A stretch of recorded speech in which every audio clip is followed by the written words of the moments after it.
It felt like a knife to the chest, the kind that makes your blood run cold.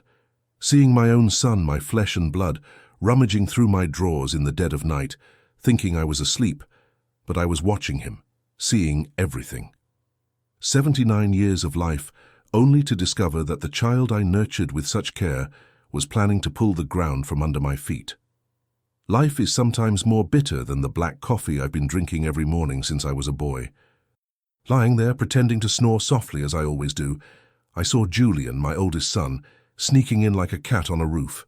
The dim light from the hallway illuminated just a small part of the room, but I could see him opening my drawers one by one, going through my documents, those old papers that hold the story of my life. His eyes gleamed in the dark, not with emotion or nostalgia, but with pure greed. I felt such a tightness, like someone was squeezing my heart with their hand.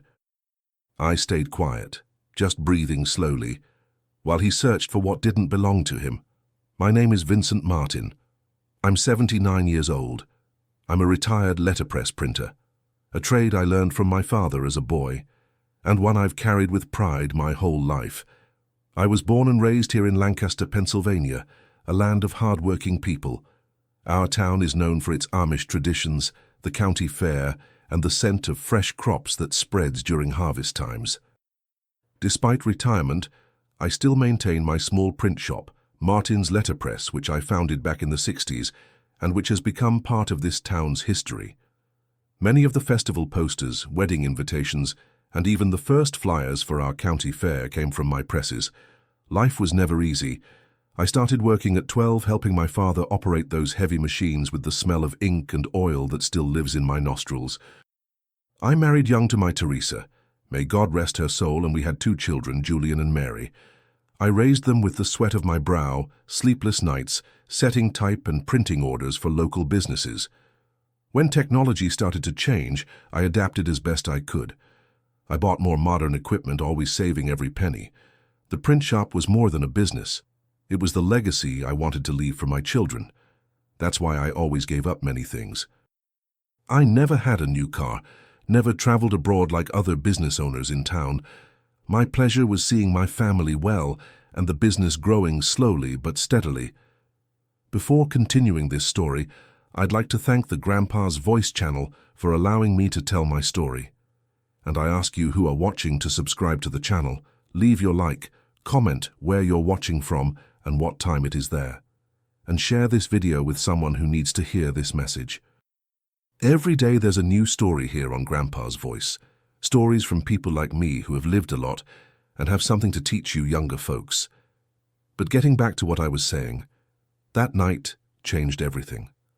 As I watched my son searching through my documents, something inside me said things would get much worse before they got better. And wasn't I right? I was born in 1946, in a simple house on the outskirts of Lancaster. My father, Arnie, was a letterpress printer and worked at one of the first print shops in the region. Our house always smelled of ink, paper, and glue. It was a scent many people found strange, but to me, it was the smell of home, of livelihood, of life. I grew up among metal type, watching my father compose word by word, letter by letter, with a patience only the old-timers had. We were poor, but food was never missing from the table, nor was affection. My mother, June, took care of everything with fairy hands, making the little we had stretch. Childhood in rural Pennsylvania back then was something else. We played in the street, bathed in the rain, climbed trees. We walked to school with our materials in a cloth bag my mother sewed.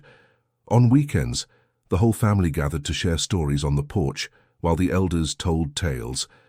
That's where I learned to value stories. Words. Maybe that's why I fell so in love with typography. Each letter had its value, its place, its importance. I started working with my father at 12.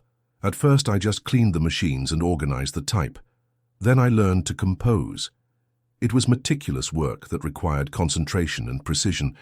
Each letter had to be placed in the right order, mirrored, so when printed it would appear correctly on paper.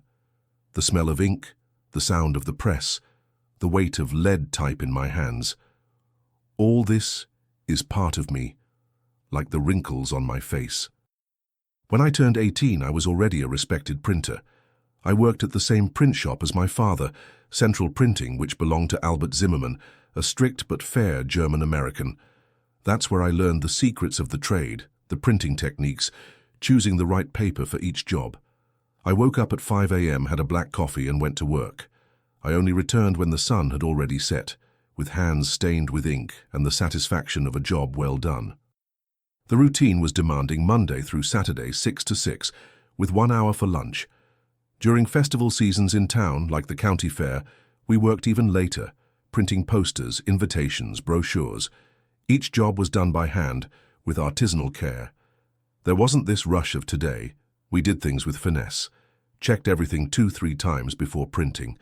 One mistake could mean losing all the material and starting from scratch. It was at one of these festivals that I met Teresa, my great love. She worked at Schmidt's Bakery and had the sweetest eyes I'd ever seen. At first I was too shy to talk to her, but one day I gathered the courage and asked her to dance. 3 months later we were engaged, and in 1968 we got married in a simple ceremony at the Main Street Church. The honeymoon was right here, 2 days in a small hotel in town. We didn't have money for more, but we were as happy as a king and queen. Soon came Julian in 1970, our first son, a clever little man with his mother's eyes and his father's stubbornness. 2 years later, Mary was born, delicate as a flower, but with an inner strength that always surprised me. Teresa was a dedicated mother, caring for the children with all her love, while I worked double shifts to give them what I never had. In 1975, after saving every penny, I managed to fulfill my dream of opening my own print shop. I started small in a rented room with second-hand equipment. Martin's letterpress was born humble, but with the ambition to grow honestly. In the early years, I worked alone, doing everything: customer service, quotes, composition, printing, finishing, and deliveries. I arrived home exhausted, but happy to be building something of our own. The sacrifices were many. While other fathers went fishing or watched football games on Sundays, I was at the print shop getting ahead on jobs. We never had real vacations, at most a long weekend at Virginia Beach. My children's clothes were simple, but always clean and well cared for by Teresa. When Julian needed braces, I saved for months, even giving up cigarettes, which was my only luxury. For Mary to study piano, I sold my collection of old records that I treasured so much. But it was all worth it when I saw my children growing up healthy, studying in good schools, having opportunities I never had. Julian graduated in business administration, Mary in education. I didn't understand much about these modern studies, but I was proud to see him graduating, receiving diplomas, having a future ahead.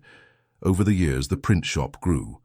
We bought the building where it operated, then the lot next door, expanded, hired employees, bought better machines. When digital technology arrived, it was a shock. I had to adapt and learn new things at 50. I invested in modern equipment, computers, digital printers. It was a risk, but it worked out. Even so, I kept some old machines running. There are jobs that only the traditional method does with soul. Our assets were built brick by brick. Besides the print shop, we managed to buy a comfortable house downtown, a small property in the countryside where we grew a bit of everything and saved some money in the bank. It wasn't a fortune, but it represented a lifetime of honest work. All this I plan to leave to my children, especially the print shop, which was the heart of our heritage. Teresa fell ill in 2015. Cancer took her in less than a year. It was the hardest blow I received in life. After she left, the house became empty, the days longer. I clung to work and my children to move forward. Julian started to get more involved in the print shop management, and I was happy about that. I thought he had finally become interested in the family business, but that's when I began to notice small changes at first. Documents out of place, whispered phone conversations, meetings he didn't invite me to. Mary also noticed and warned me several times, but I didn't want to believe it. "It's all in your head, daughter," I'd say. "Your brother is just modernizing things." Little did I know those were just the first signs of what was to come, like dark clouds announcing the storm. After Teresa was gone, life changed completely. The silence of the house became my companion along with memories.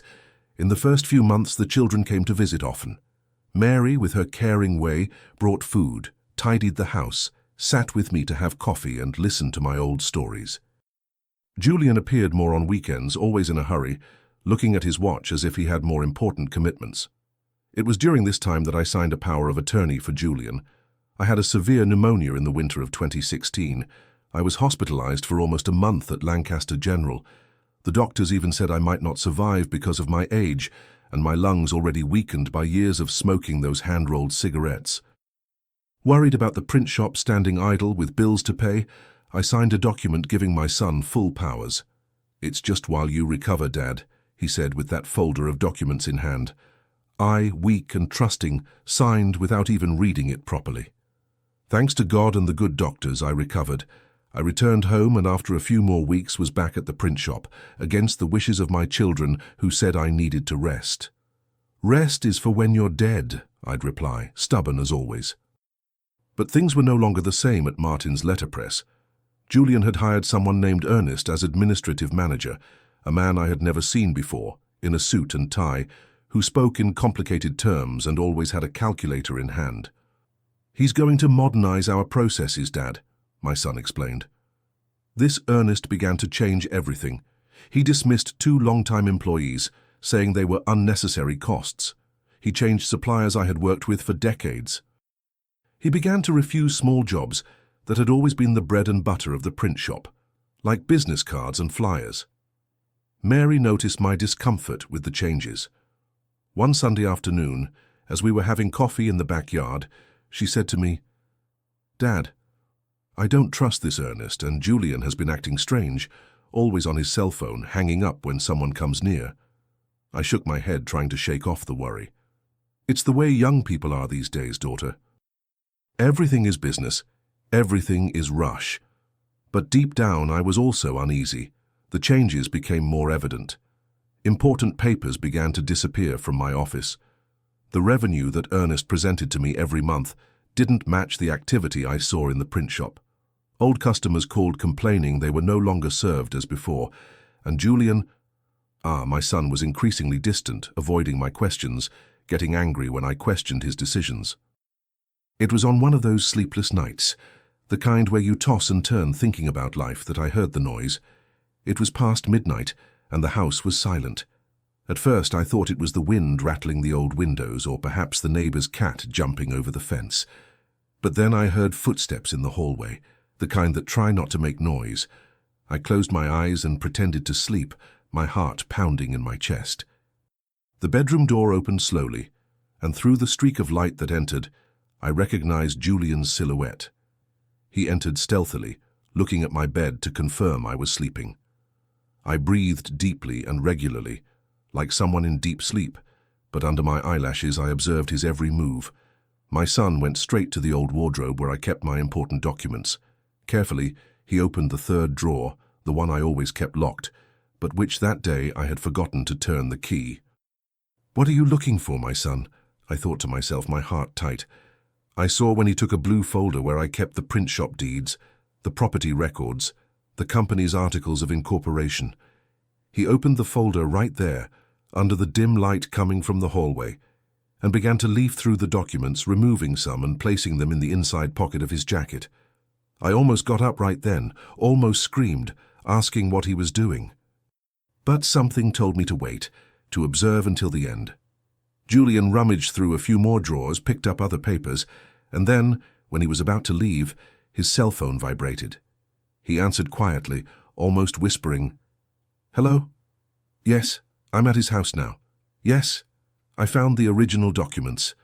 The power of attorney is still valid. He never revoked it. No, he doesn't suspect anything. He thinks we're just modernizing. Monday, we can close with Miller." That's right. The competitor who always wanted to buy the print shop. He offered a good price, but only if we include the adjoining lot. No, I'm not going to tell the old man anything before closing the deal. Afterward, we'll explain it was better this way, that he's already too old to worry about business. Each word was like a stab. I felt my blood run cold, my breathing becoming difficult. My own son, planning to sell my print shop, my life's work, behind my back. And worse, sell it to Miller, Harold Miller, An arrogant man who always wanted to bring me down, who opened a modern print shop just to take away my customers, who several times tried to buy me out for ridiculous prices. Julian put away his phone, took one last look at me, still pretending to sleep despite the urge to get up and confront him, and left the room as silently as he had entered. When I heard the front door close, I finally let the tears come. I cried as I hadn't since Teresa's death, a silent cry of pain and disappointment. I couldn't sleep anymore that night. I got up, turned on the lamp, and went to check what he had taken. As I suspected, they were the original documents of the print shop, the deed to the adjoining lot we bought in 2005 to expand the business, and the power of attorney I had signed during my hospitalization. Fortunately, the articles of incorporation and some other important documents were kept in the small safe behind the living room painting, a hiding place that only Mary and I knew about. I sat in the old armchair by the window, the one that was Teresa's favorite spot, and watched the dark sky slowly transform with the coming of morning. The pain of betrayal was great, but along with it came a clarity I hadn't felt in a long time. The puzzle pieces finally fit together. The changes at the print shop, this Ernest fellow, the missing documents, the conversations that stopped when I approached. The next morning, barely had the sun risen when I called Mary. My voice must have betrayed my state because she immediately asked, "Dad, what happened? Are you okay?" "I'm alive, daughter, but I need to talk to you urgently. Can you come to my house now?" "Of course, Dad. I'll be there in half an hour." While waiting for my daughter, I searched the pockets of the jacket Julian had worn the night before and had left hanging on the coat rack by the entrance. He had always been forgetful since childhood. In the inside pocket, besides the documents he had taken from my drawers, I found something that confirmed my suspicions. A down payment receipt signed by Harold Miller in the amount of $50,000 as initial payment for the acquisition of Martin's letterpress and adjoining lot. The date was 3 days ago. When Mary arrived, I showed her everything. The documents, the receipt told her about the phone conversation I had overheard. My daughter, always level-headed, listened to everything in silence, but her eyes couldn't hide the indignation. "I knew something was wrong, Dad. Julian's been acting strange for months. Just last week he came probing to see if I would agree to sell the print shop when the time came. He said the market is changing, that small print shops have no future. And what did you answer, daughter? That the print shop is your life, Dad, and that as long as you're here, it's you who decides. Besides, I told him that Martin's letterpress isn't just a business, it's part of this town's history." I hugged my daughter, feeling a mixture of pride and gratitude. At least she understood the value of what I had built. As we had coffee, we began to discuss what to do. At first, I thought about confronting Julian immediately, but Mary suggested we wait, that we develop a plan. "If we confront him now, Dad, he'll deny everything. He'll create a story, say it was for your own good. We need more evidence. We need to understand exactly what he's planning." I reluctantly agreed. My desire was to pick up the phone, call my son, and ask how he had the courage to betray his own father. But age has taught me that anger and impulse rarely bring good solutions. We decided to investigate more, to understand the extent of his plan before acting. In the following days, I did something I never thought I would do. I pretended.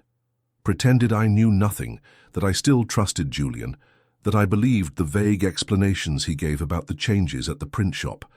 Inside, I was boiling with disappointment, but outside I maintained the same serene expression as always, the same tired smile when he appeared for a quick lunch or a hurried visit. Mary, meanwhile, was smarter. As she had been a teacher at the school where Miller's wife worked as a secretary, she managed to get valuable information. The deal was almost closed.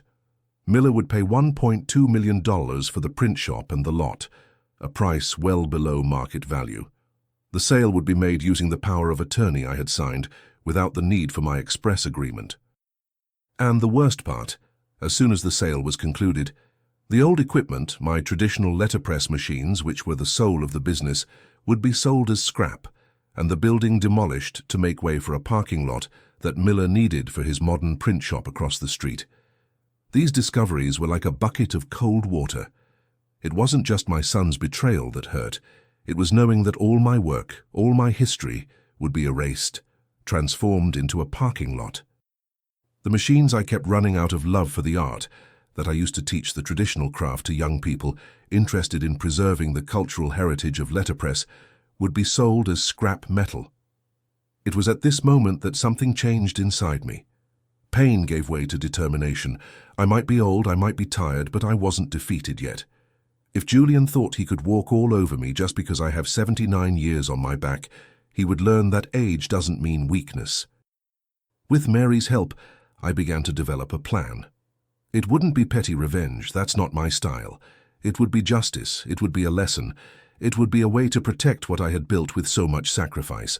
Life had taught me that sometimes you have to be tough to be fair, and it was time to show that to my own son. The day after the discoveries, I woke up early, as I've done my whole life. The rooster had barely crowed, and I was already up with my coffee mug. But that day the coffee tasted different, more bitter, perhaps because of the disappointment still fresh in my mouth. I sat on the porch, watching the sun rise over the hills, and right there, in the morning silence, I had a revelation. I remembered something I had kept for years, since technology began to change the world of printing. In 2010, when I realized the market was changing, I did something few knew about. I transferred 60% of the print shop's shares to Mary's name, not out of distrust of Julian, but because my daughter had always shown more interest in the historical and cultural value of the business. It was a quiet decision, documented only at the notary's office without fanfare. Julian himself didn't know about it, as at the time he was working in Philadelphia and had little interest in the family print shop. That contractual change meant that, even with the power of attorney, Julian couldn't sell the print shop without his sister's agreement, the majority shareholder. The power of attorney he had gave him the authority to administer in my name, but not to decide on Mary's part. It was my hidden trump card, kept like the good cards you hold in a poker game until the right moment. I called Mary and told her about this transfer of shares. She had been surprised at the time. She had signed the documents without fully understanding the dimension of it, trusting me as she always did. "Dad, does this mean Julian can't sell the print shop without my authorization?" "Exactly, daughter. He can try to use the power of attorney to sell my part, which is 40%. But without your 60%, the deal doesn't materialize. And moreover, if he tries to do this, he'll be committing fraud, trying to sell something that doesn't fully belong to him." Her eyes sparkled with a mixture of relief and admiration. "You always thought ahead, didn't you, Dad?" I smiled, running my hand through my already thinning hair. "It's not thinking ahead, daughter. It's experience. Life taught me that it's better to prevent than to remedy. Your mother always said that. But our advantage went beyond the share documents. Over the years, I had built a network of friendships and respect in town. Lancaster may have grown, but it still retains that small-town feel where everyone knows each other, where an honest man's word is worth more than a signed paper. One of these friendships was with Mr. Anderson, an old-time lawyer in town who had helped me with legal matters for the print shop several times. I called him that same morning and scheduled an urgent visit. When I arrived at his office, an old house in the historic center, he received me with the respect he always showed. "Mr. Martin, what a pleasure to see you. How can I help?" I told the whole story without hiding anything. Mr. Anderson listened attentively, taking notes, frowning at the more serious parts. When I finished, he adjusted his glasses on his nose and spoke seriously. "Mr. Martin, what your son is doing is very serious. It could constitute fraud, forgery, and even elder abuse if we consider that he's taking advantage of a senior citizen. The power of attorney you signed at the hospital should have been revoked as soon as you recovered. Moreover, it doesn't give him the right to sell a property that has other owners, as is the case with your daughter as the majority shareholder. And what do you advise me to do, Counselor? First, let's immediately revoke this power of attorney. Second, let's formally notify Mr. Miller about the real situation of the company, informing him that any negotiation done only with your son is invalid. Third, I suggest a family meeting to clarify everything with my presence as your lawyer." I left his office with the necessary documents and a clear plan. At the notary's office, we revoked the old power of attorney. Then Mr. Anderson himself sent a formal notice to Miller, explaining the situation, and warning about the serious legal consequences of proceeding with the fraudulent negotiation. Meanwhile, Mary used her contacts in the community to discover more about her brother's plans. She confirmed that the final meeting to close the deal was scheduled for the following Monday at Miller's print shop headquarters. Their plan was to sign everything and only afterward inform me, presenting it as a done deal, claiming it was for my own good. There was yet another trump card that neither Julian nor Miller knew about.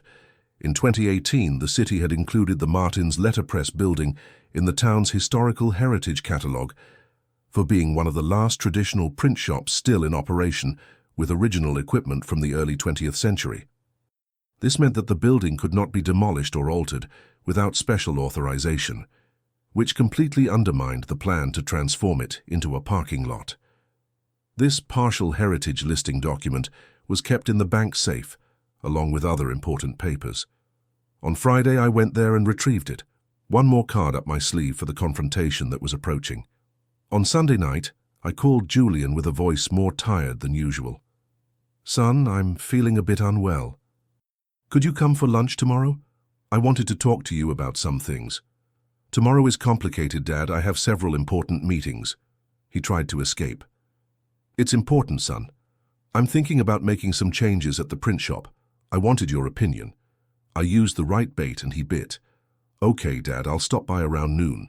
Then I called Mary and Mr. Anderson, confirming that our plan was underway. I also invited Gerald, my oldest employee who had worked with me for more than 30 years and knew every machine, every story of the print shop. He would be an important witness. On Monday, I prepared a simple lunch, a family meal: fried chicken, mashed potatoes, a garden salad from the vegetable patch I maintain at the back of the house. On the surface, it was just an ordinary lunch of a father with his children, but beneath the normalcy simmered the expectation of confrontation. Julian arrived promptly at noon, dressed in an expensive suit I had never seen before. He seemed nervous, constantly looking at his watch, probably thinking about the meeting he would have later with Miller. "Hi, Dad. Everything okay? You said you weren't feeling well." "I'm better now, son. Sit down. Mary is already arriving. Mr. Anderson and Gerald are also coming to lunch with us." He frowned, visibly uncomfortable. "Mr. Anderson, your lawyer. And why is Gerald coming too?" "They're old friends, son. I want to talk about the future of the print shop, and they know the business well." Before he could protest, the doorbell rang. It was Mary, followed closely by Mr. Anderson and Gerald. We all sat at the table, and I, as I always did, said grace before the meal. I noticed Julian's discomfort growing by the minute. In the middle of lunch, when everyone had eaten well, I placed on the table a folder with all the documents we had gathered: the revocation of the power of attorney, the articles of incorporation showing Mary as the majority shareholder, the historical landmark document for the building, and finally the down payment receipt I had found in the pocket of his jacket. "Son, I think we have serious matters to discuss before your meeting with Harold Miller this afternoon." His face turned pale. His eyes quickly scanned the documents on the table, recognizing them one by one. "What are you talking about, Dad? What meeting?" "No use lying, Julian. I know everything. I know you were planning to sell the print shop to Miller behind my back, using a power of attorney I gave you when I was sick. I know you've already received a down payment of $50,000. I know the plan was to transform the print shop building into a parking lot and sell the old machines as scrap." He tried to defend himself, stammering, "Dad, it's not quite like that. I was just exploring possibilities. The market is tough. It was for your own good, so you could rest." "For my own good?" My voice came out louder than I intended. "Selling my life's work without even consulting me? Handing it over to Miller, who always wanted to bring me down? That's for my own good?"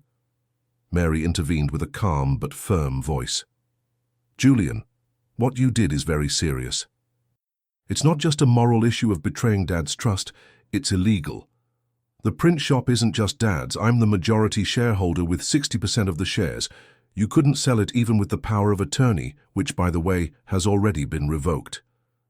Mr. Anderson then opened his folder and placed more documents on the table. "Mr. Julian, we have already notified Mr. Miller about the real situation of the company.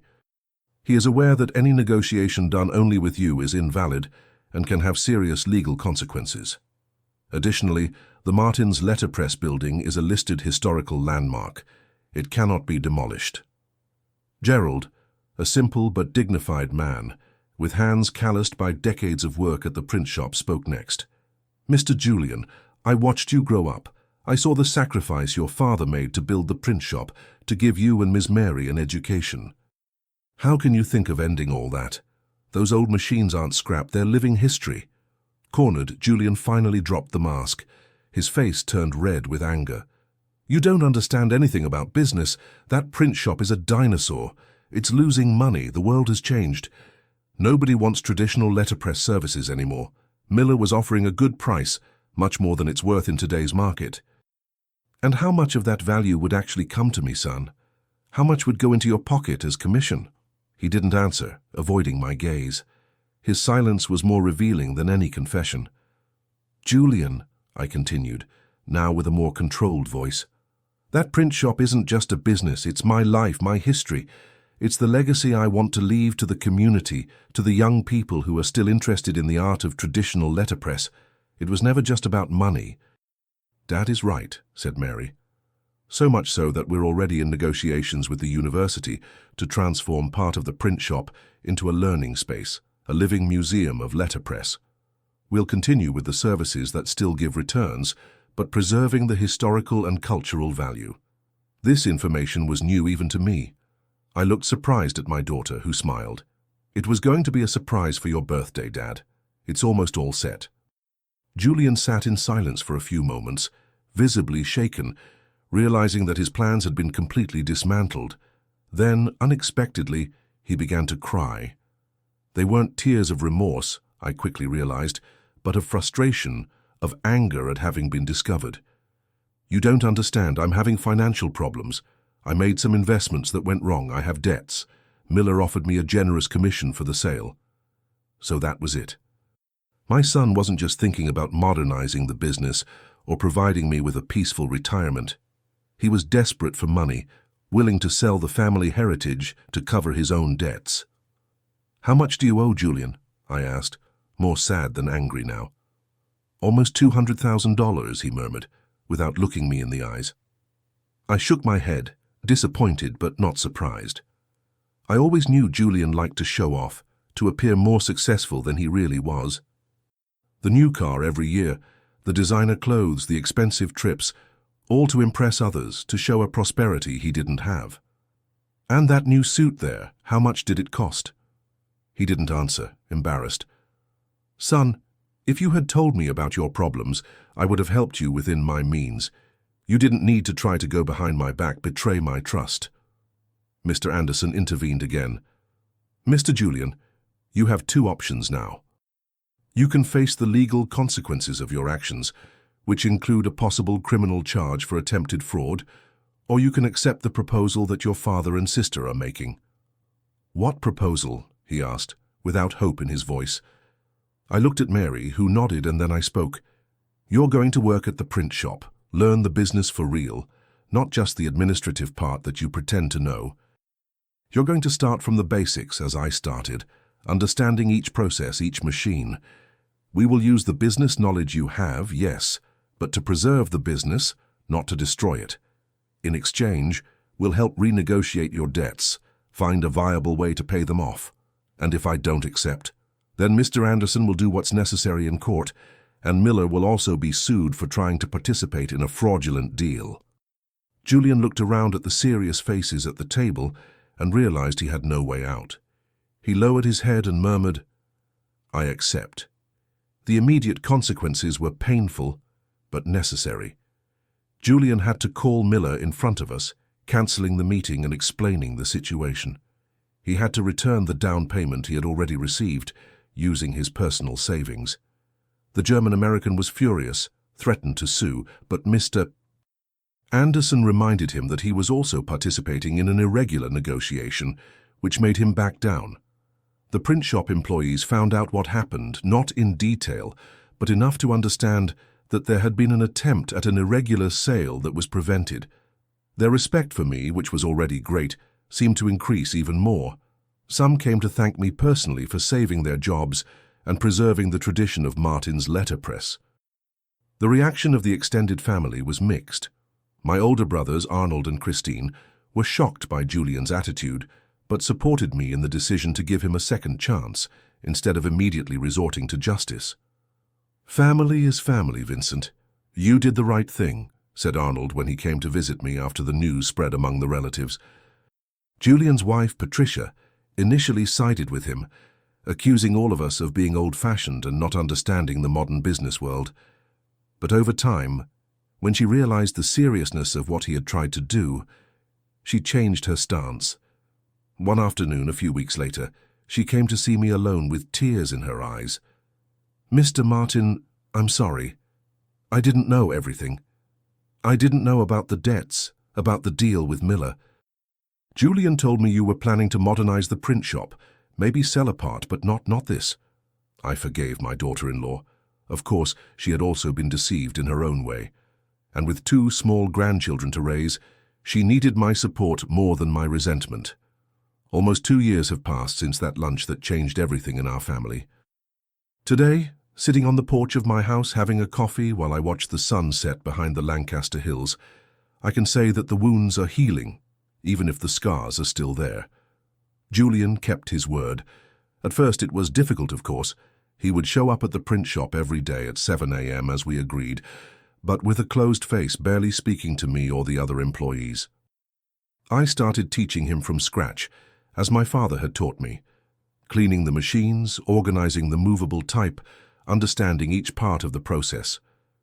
In the first few days, I noticed the revolt in his eyes, the wounded pride of a man almost 50 years old being treated as an apprentice. But something unexpected happened over the weeks. I noticed that gradually he was becoming genuinely interested in the craft.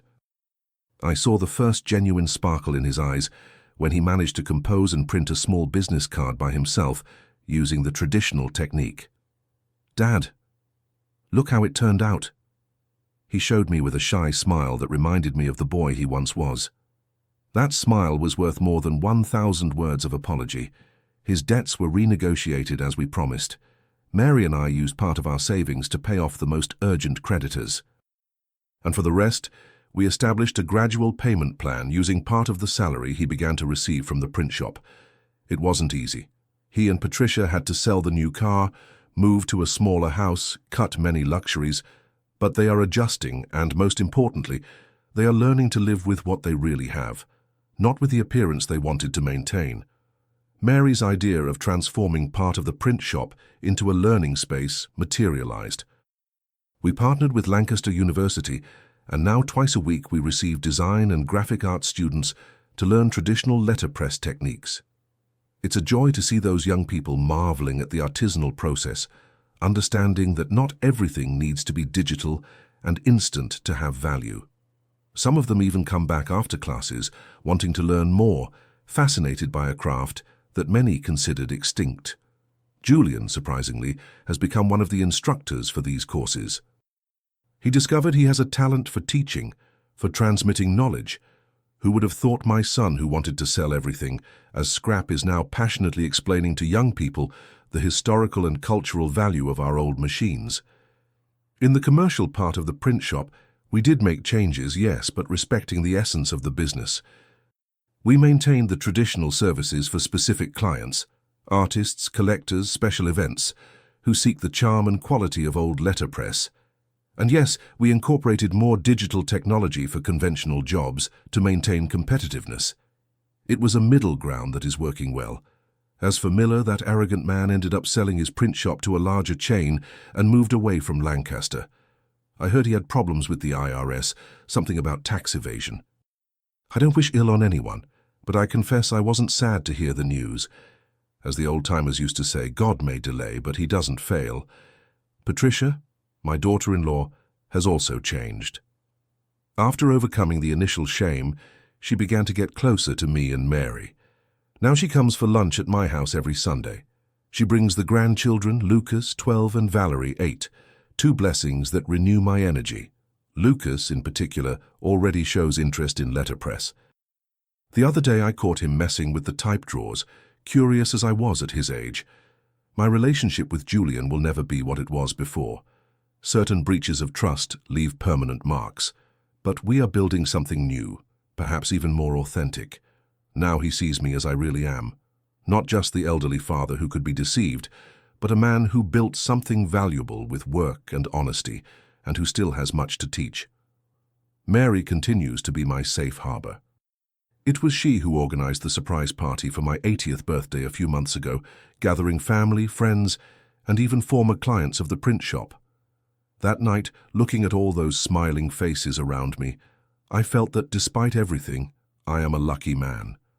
One of the most important lessons I took from all this is that aging doesn't mean becoming helpless or irrelevant. We, the elderly, have a wisdom that only experience brings. A long-term vision that often lacks in younger people, hurried and immersed in the immediacy of today's world.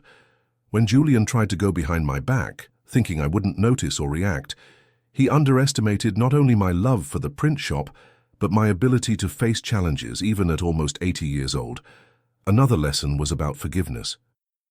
Not easy forgiveness, the kind that pretends nothing happened, but conscious forgiveness which recognizes the error, demands reparation, but makes space for new beginnings. I could have cut ties with my son, could have sued him, let him sink into debt and shame. But what kind of father would I be? Life has already taught me that revenge never brings true peace. Justice, yes. Revenge, no. Today, when I see the sun setting on the horizon of Lancaster, I feel a peace I didn't imagine possible after that night when I caught my son searching through my documents. It's a peace that comes from knowing that my life's work continues alive, that it will be preserved far beyond my days on earth, that it has a purpose greater than just generating money. The print shop now has a future that combines tradition and innovation, past and present. The metal movable type coexists with modern computers. The wisdom of old printers is transmitted to university students full of new ideas. That's how it should be. Not throwing away the old just because it's old, nor rejecting the new just because it's new, but finding value in both. If this experience has taught me anything, it's that it's never too late to fight for what we believe in, to defend what we've built with so much effort. Age may have weakened my muscles, whitened my hair, wrinkled my skin, but my spirit remains strong, my mind alert, my heart capable of feeling both the pain of betrayal and the joy of reconciliation. And to you who are listening to me, remember, respect the elderly in your family, in your community. Don't confuse white hair with weakness, wrinkles with irrelevance. Each elderly person carries within them a library of experiences, a treasure of knowledge that no Google or artificial intelligence can replace. We have seen a lot, lived a lot, learned a lot, sometimes in the hardest way. Listen to us, learn from us, value our presence while we are still here. If you've made it this far, I thank you from the bottom of my heart for having heard my story. I hope it has touched you in some way, and perhaps even helped you reflect on your own family relationships. I also want to thank the Grandpa's Voice channel for giving me this opportunity to unburden myself and share my experience. If you liked it, please subscribe to the channel, leave your like, comment below what city you're watching from and what time it is. And if you know someone who needs to hear this story, perhaps a son estranged from his elderly father, or a young person who doesn't value the wisdom of the elderly, share this video. Every day there's a new story here, and who knows, the next one might be even more similar to yours. A tight hug from this old printer who learned that even the most difficult pages of life can have a dignified ending if written with love and wisdom.